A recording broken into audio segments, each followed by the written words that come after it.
ஜெய ஜெய சங்கர ஹரஹர சங்கர மகாபெரிவா சரணம். அனைவருக்குமே வணக்கம்.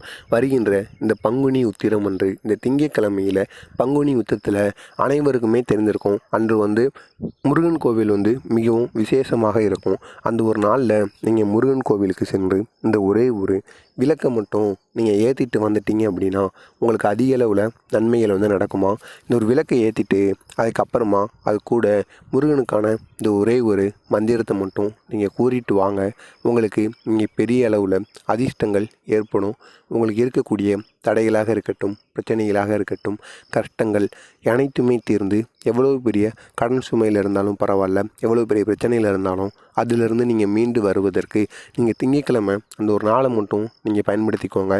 காலையில் எழுந்த உடனேயே நீங்கள் அருகில் இருக்கக்கூடிய முருகன் கோவிலுக்கு சென்று முருகன் கோவிலில் இந்த ஒரு விளக்கையும் இந்த ஒரு மந்திரத்தையும் மட்டும் நம்ம கூறிட்டு வந்தோம் அப்படின்னா மிகப்பெரிய லெவலில் நமக்கு நன்மைகள் நடக்கும். இது மட்டும் இல்லாமல் முருகனுக்குன்னு சில பொருட்களை நம்ம வாங்கி கொடுக்கணுமாங்க.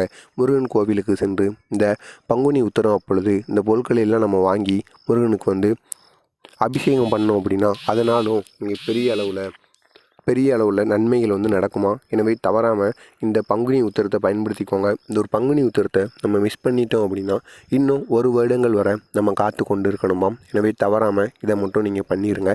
முருகனுக்கு கோவிலுக்கு சென்று முருகன் கோவிலில் எந்த தீபத்தை ஏற்றணும் அப்படின்னு பார்த்தோம் அப்படின்னா நெய் இருக்குல்லவா, நெய் தீபத்தை முருகனுக்கு ஏற்றணுமா.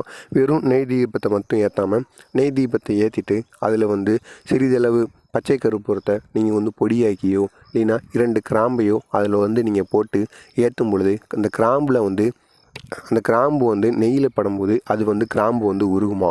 நெய்யும் கிராம்பும் எப்படி உருகி ஒன்று சேர்ந்து அந்த தீபம் எரியுதோ அந்த அளவுக்கு உங்களுடைய வாழ்க்கையும் பிரகாசமாக இருக்குமா.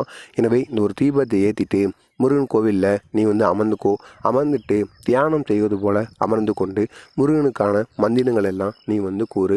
எந்த ஒரு மந்திரத்தை நீ கூறுறியோ இல்லையோ இந்த ஒரே ஒரு மந்திரத்தை நீ முருகனுக்கு கூறிட்டு வந்த அப்படின்னா நீங்கள் பெரிய அளவில் உனக்கு நல்லது நடக்கும். இது காஞ்சி மகான் கூறிய ஒரு எளிய பரிகாரம் தான். எனவே நீயும் இதை பண்ணு. இந்த மந்திரத்தையும் அவர் தான் முருகன் கோவிலுக்கு சென்று கூற சொல்லியிருக்கிறார். அது என்ன மந்திரம்னு பார்த்தோம் அப்படின்னா ஓம் சம் சரவண பவ, ஓம் சம் சரவண பவ, ஓம் சம் சரவண பவ. இதுதான் அந்த ஒரு வரி மந்திரம். எனவே நீங்களும் இதை கூறி பாருங்கள். உங்களுக்கு இதனால் இங்கே பெரிய லெவலில் நன்மைகள் நடக்க வாய்ப்புகள் இருக்குது. இதை நீங்களும் பண்ணுங்கள். உங்களுக்கு தெரிஞ்ச நண்பர்களையும் உறவினர்களையும் இதை பண்ணிட்டு வர சொல்லுங்கள். மறக்காமல் நம்ம சேனலுக்கு நீங்கள் புதிய பார்வையாளராக இருந்தீங்கன்னா மறக்காமல் நம்ம சேனலையும் சப்ஸ்கிரைப் பண்ணி வைத்து கொள்ளுங்கள். ஜெய ஜெய சங்கர ஹரஹர சங்கர மகாபெரிவா சரணம். நல்லதே நினையுங்கள். உங்களது வாழ்க்கையிலும் நல்லது மட்டுமே நடக்கும்.